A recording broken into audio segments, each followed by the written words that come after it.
2025 was perhaps the biggest year for the iPad as we got iPadOS 26, which took the iPad experience next level. We got an all-new windowing system that makes multitasking feel better than ever before, along with traffic light icons straight from the Mac that allows you to close, minimize, or resize apps in various different layouts.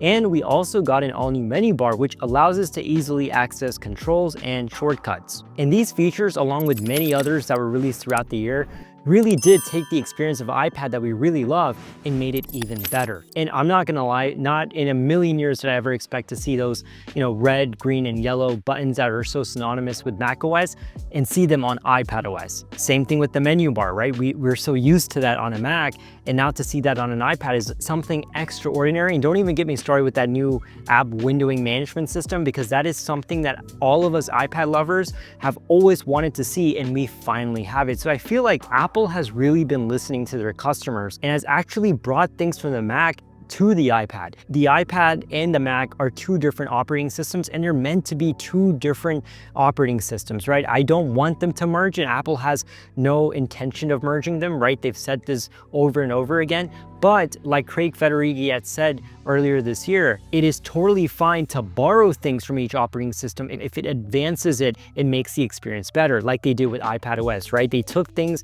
that people really love from the Mac and they optimized it for the iPadOS experience and brought it. And all of us have, I think, unanimously quite loved it. So now as we're slowly entering into 2026, I really want to, take this time today in this video and go over my personal wish list of what I hope to see in iPadOS 27, because like I said, Apple is clearly listening. They're taking experiences from iPadOS and bringing them into macOS and doing that vice versa as well. And there are still a few key things that I really want Apple to bring to iPadOS, and that's what we're going to talk about today. So one of the first things I want to talk about is guest mode.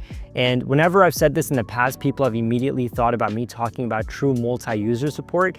I don't think Apple's going to do that, though I do think they should, because this, for example, is a $3,000 iPad, and if I want additional people in my family to use it, by all means, they should be able to do so. I mean, they can do that on a Mac, right? And you can even do that on an Apple TV. So technically, we should get multi-user support on an iPad, but Apple also sells like $300 iPads, right? The base standard 11th generation iPad is just $299 on Amazon. So Apple would rather want you to buy that for your additional family members. So I don't think true multi-user support is going to come, but guest mode should definitely come, because quite frequently I have a lot of family members or friends who are like, hey, can we borrow your iPad really quickly? I just want to check my mail, or I quickly want to search something.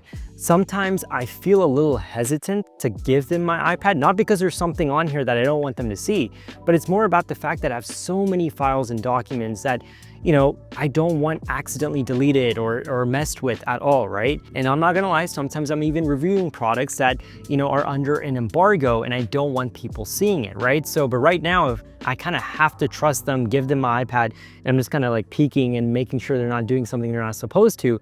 But imagine if there was a guest mode, right? Where they just quickly, just like with the Mac, you go into guest mode and there's Safari, there's Mail, there's all these different applications that they themselves can log into, right? And then access all their information. And when they're done with their session, they just log off and everything either deletes or just goes away, right? That's something I really want to come to an iPad. The second thing is better support for external display. So right now, I really do enjoy using my iPad Pro with the Apple Studio display, but I think that experience could be better. And one of the ways they can improve that experience is by giving us different desktops, right? So for example, when you use a Mac, it's super cool that you can have different desktops set up, and you just kind of slide your fingers and you're on a different desktop with your different set of applications. On the iPad, you can't necessarily do that. With Stage Manager, it comes close, but it's not really the same. So it would be really cool with the external display that I could have different desktops set up with different applications, and I can just maneuver around with my trackpad and my keyboard. That would be really, really neat. And also another thing would be cool is that, for a lot of people like myself, the iPad has become their main machine, and I use one external display. That's great. It would be really cool to have multiple monitors set up. That would really take the experience next level. If Apple did something something like that, I think for all the pro users, that would be something that's very well appreciated. And the next thing is straight from macOS Tahoe, because the spotlight features that they introduced with that are quite amazing, and I think they should come to the iPad as well. So for an example, with macOS Tahoe, Apple added new tools to Spotlight's clipboard features on the Macs, where you can just copy multiple snippets throughout the day, whether it's links, text, images, and later you pull up a clean clipboard history from Spotlight to grab exactly what you need. And imagine that coming to iPadOS 27, because sometimes copy and pasting on the iPad can be a hassle. You have to literally jump around from different applications and individually, copy and paste what you want. I really wish you got that clipboard feature where you can choose what it is you're trying to copy and pasting into what different application. And speaking of Spotlight in macOS, we can take it next level by giving it more functionality. So for example, it can search deeper into applications, surface actions faster, and even preview results in line. So if we combine those smarter search tools and the clipboard tool, that would be fantastic, and it would be something that I think a lot of people would really appreciate. And the next thing I want to talk about is making pro applications more pro. And what I mean by that is that yes, we do have pro apps like Final Cut Pro and Logic Pro and Photoshop and all these great applications that we use on a Mac. We technically have a lot of them on the iPad, but they're still very limited in nature. It doesn't really allow for third-party integrations and plugins. That is something that I think we desperately need now more than ever before, because I personally talk to a lot of pro users and they say, hey, look, we like the iPad and also the Apple Pencil, but we don't want to go all in on it because the applications don't have, we can't download specific things to make our project files even better. And so I think it's high time that Apple allows third-party plugins to work with iPadOS, applications, right?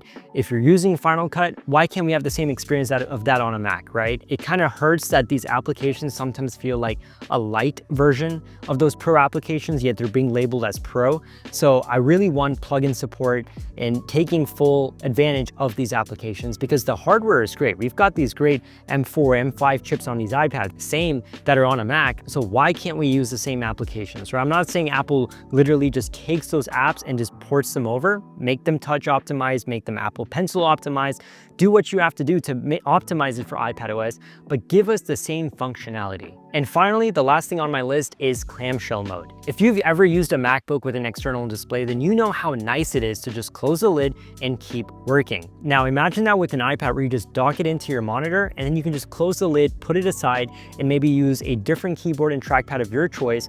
That would be super duper cool, but we can't do that. And a lot of people say, well, you need Face ID so that it can see you, and for that, the iPad needs to be looking at you.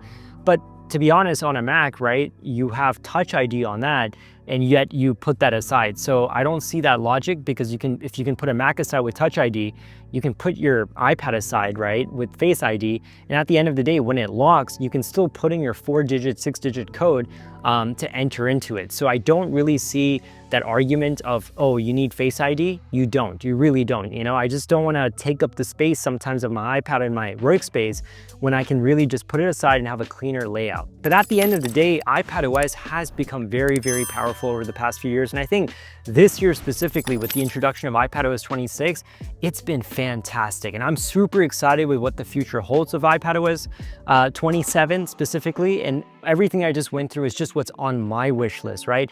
Some of these things we might see in the future. Some of these things may never happen. So only time will tell, but I also want to know your thoughts. What are some things that you really want to see Apple bring to iPadOS? And also let me know what you think should be done to iPadOS to make it a true Mac replacement for you.